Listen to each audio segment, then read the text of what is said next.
Why is this boy's mom crying? And why will you suffer this exact same fate now unless you do something? This is Mike Mozart of Jeepers Media on YouTube, and this is my second video about SOPA and Protect IP, or PIPA, the two laws that they're trying to pass right now that are going to affect you, not only in America, but in the UK. And this video goes out to all my fans in the UK, because the United States government is extraditing one of your college students named Richard O'Dwyer. That's right, because he actually had a website that linked to copyright infringing material. I'm not kidding. He just linked to copyright infringing material. He didn't host any on his website. If you've ever used torrents in the UK and you've shared files online, you can kiss your mum goodbye, because the United States government's got a nice cold jail cell waiting for you. That's right, because they're going to extradite you, fly you to the United States, and they're going to imprison you for years. They're going to start doing this to hundreds, thousands of people in the UK. We got prisons we're building here to hold you all. Do you know the United States imprisons a greater proportion of its population than any other country on earth? Do you know that the country that imprisons the next greatest proportion is Russia? You know how tough Russia is? We actually imprison 20% more of our population than Russia. We are #1 in the world at imprisoning our population. And we want to start imprisoning the UK population. We gotta grow those numbers. Look how our numbers have grown in the last few years. Why would our numbers jump so exponentially? Why would our numbers jump so? Does that look like we're becoming a police state? And billionaire Alki David has offered to pay the legal expenses of Richard O'Dwyer once he lands in the United States for the best legal representation money can buy. Mike, in the case of Richard, I will support all legal costs that will bring his case to the forefront, to highlight the hypocrisy of big media companies such as CBS, who have almost single-handedly created the phenomenon of copyright infringement through illegal file sharing. Illegal file sharing is abhorrent. It is not acceptable to steal copyrighted material. In the case of Richard, I don't know whether he's guilty or not. But the fact that he's being brought to America on extradition for copyright infringement, supported by large media companies who are almost solely responsible for the creation of this phenomena of copyright infringement through illegal file sharing, is disgusting. It is hypocritical and unacceptable. I support Richard in his fight against the big media hypocrisy.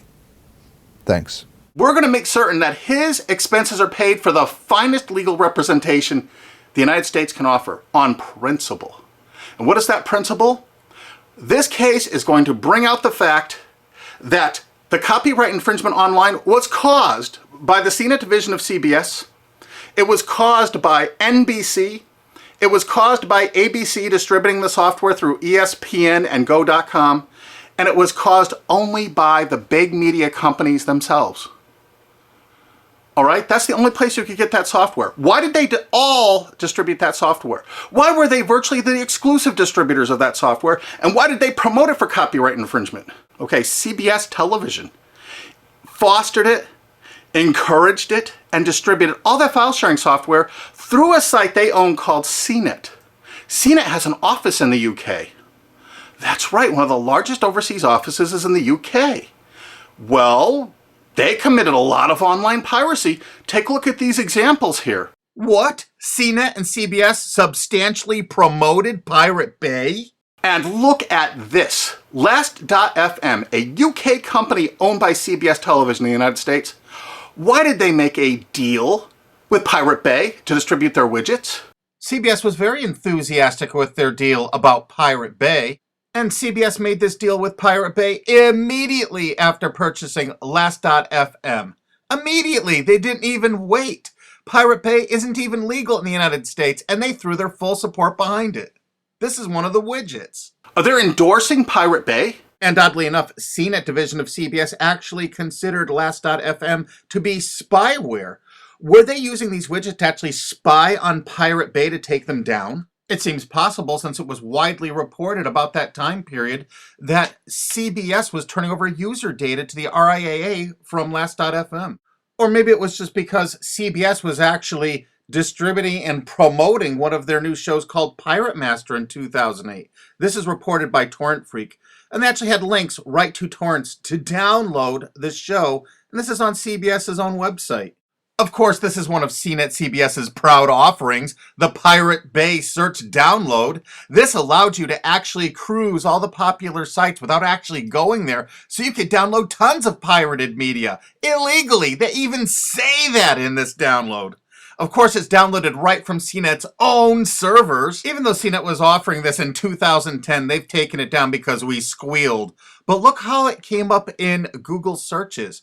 Why did it come up pirated books downloads if you search pirated books? Why did it come up pirated movies downloads if you search that?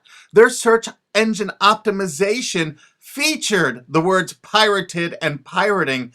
Of course, the CBS CNET staff couldn't write enough glowing articles and reviews about how much they loved Pirate Bay, how much terrific material was there, all for the taking. Notice the editor's 4-star review and the coveted, we recommend this add-on to all users. Look at this, they had LimeWire.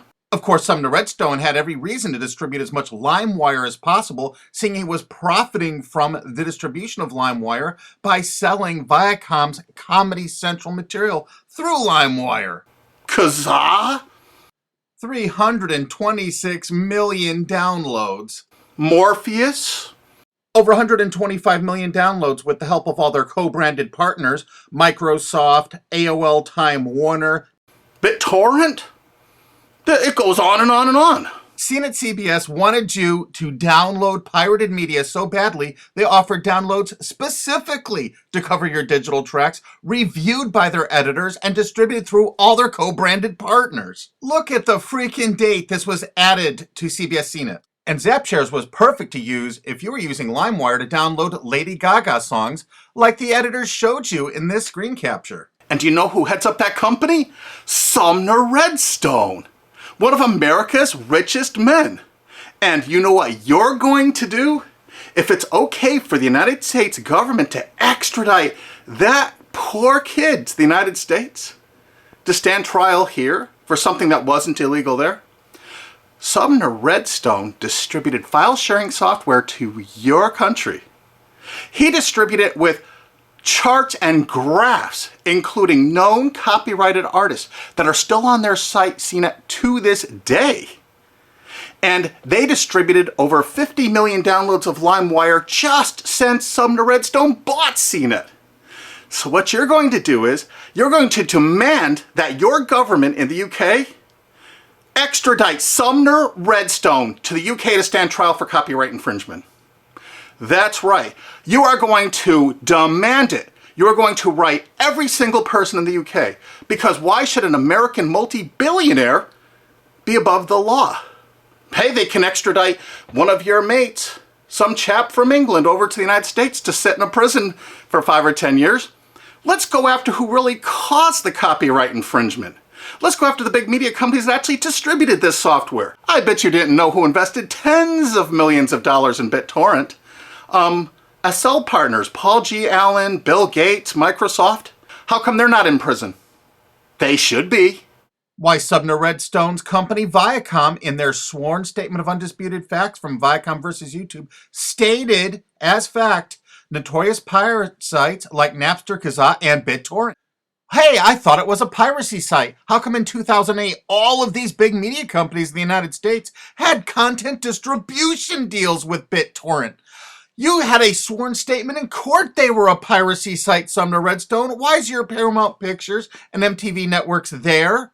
Why are you bringing people to court over downloading from BitTorrent when you used it yourself? While Sumner Redstone's Viacom was swearing in court that BitTorrent was a piracy site, their own CNET wrote this wonderful review of it. Pros: BitTorrent downloads can be delivered to you using any BitTorrent client app. Partial to uTorrent? No problem. Now you can mix your legal and pirated downloads into one client. Of course, every entertainment company distributed that software. Yeah, BitTorrent actually tried to go legitimate for a while. This is an article from CNET UK. Legit BitTorrent faces uphill struggle. Of course it did. Does this signal the death knell of all that is illegal in the world of file sharing? CNET admitted that BitTorrent was all that was illegal in the world of file sharing. Is it for anyone's benefit for BitTorrent to go down the same route as Napster or Kazaa?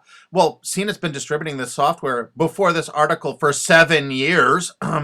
We think it's fairly obvious that most of BitTorrent's existing 135 million users will flee in droves free and illegal is always better than paid. Of course, their paid downloads failed. Remember, you have to look at the dates on this software from CNET CBS. This is November 5th, 2010. Mega Upload Super Search. So you don't even have to use a search board. It actually scans through Mega Uploads. CNET staff reviewed it and recommended it. Of course, CNET CBS loved Rapid Share. Look at this. They added August 19th, 2008 when CBS owned it. The editors reviewed it and loved it. This particular little item lets you search Rapid Share with a special bot so you would never have to use an external site, downloaded right from their own servers. The CNET division of CBS offered dozens and dozens of BitTorrent toolbars, allowing you to search the different sites such as Pirate Bay, Torrent Spy, ISOHunt, without leaving the comfort of your own desktop or having to look at their advertising. They actually let you search it without going there. Here's another one of those torrent searchers CBS CNET offered. The pictures showed all the results for Lost, the TV show. JPTorrent is the first multi-search torrent program. It lets you search over 100 torrent pages with one click. And feast your eyes on the picture the CNET editors provided for you so you can see how effective it is. They showed you a picture of the Lost TV show. They checked over 300 different torrents. These are the top 15. Mininova, Pirate Bay, ISOHunt, Torrent Spy. I think you get the idea that the whole point of downloading these was to find copyrighted TV shows. Huh, CBS? CNET CBS offered over 100 different torrent search tools. This one is Torrent Episode Downloader from 2009. Search and download torrents of new TV shows and episodes from the internet. Again, there's well over 100 different one of these anonymous torrent downloaders that CBS CNET offered. They were distributed co-branded through all of their partner sites. This material is egregious compared to what that TV Shack kid did. The only statement the president of CBS made in regards to all this material is that it's all perfectly legal. I guess it's legal if you're a multi-billion-dollar media company and not a UK student. And the CBS editors' reviews frequently featured copyrighted media. We have over 5,000 screen captures like this. So BitTorrent is really funded mostly by big US corporations. So it's the big US corporations that caused the piracy, and now they're going to go after you and your mates forever. You demand Sumner Redstone be brought to justice in the UK. Here's some of the evidence. There's a lot more evidence on onecandleinthedark.blogspot.com. They distributed the software itself with instructional charts and guidance. We were using copyright infringing materials to show you how easy it is to do, to encourage you to do it. And now they're going to arrest you for actually doing it. Isn't it great? That's the American way. And you're not going to sit by for that. Heck no. You know how easy it is to tell your legislators that you want Sumner Redstone brought to the UK? Extradite him. He needs to be extradited to the UK. He needs to pay for his crimes. Since he bought out CNET, they distributed over 50 million downloads of LimeWire. They distributed BitTorrent. They distributed Kazaa even after federal judges in the USA shut it down. They want to keep file sharing going so they can write these laws so they can control the world and control you in the UK. You think they're getting off scot-free? Hell no. You extradite Sumner Redstone to your country and you try him for copyright infringement. And there's people that are going to say, hey, this kid Richard O'Dwyer from the UK made like thousands of quid from this little deal he had. Thousands of dollars. But you know what? Sumner Redstone and CBS and CNET made hundreds of millions of dollars. Hundreds of millions. How come they're not being extradited to the UK? They need to be. But the UK has one decision they need to make it right now. Are they representing their own people? Or are they representing the big corporations of America? If they're representing the corporations of America, fine. You've lost. But you know what? If they have any integrity at all, they will extradite Sumner Redstone and make him stand trial and put him in prison for years. Don't let some billionaire go free for all this egregious copyright infringement when your mate from college is going to spend 5 to 10 years in prison in America for something that isn't even illegal in the UK. That's just sick. I mean, really sick. And you share this video with every single friend you have. You send it on Twitter, you put it on Facebook, you download this, you re-upload this video all over the internet. You make certain the world sees this video.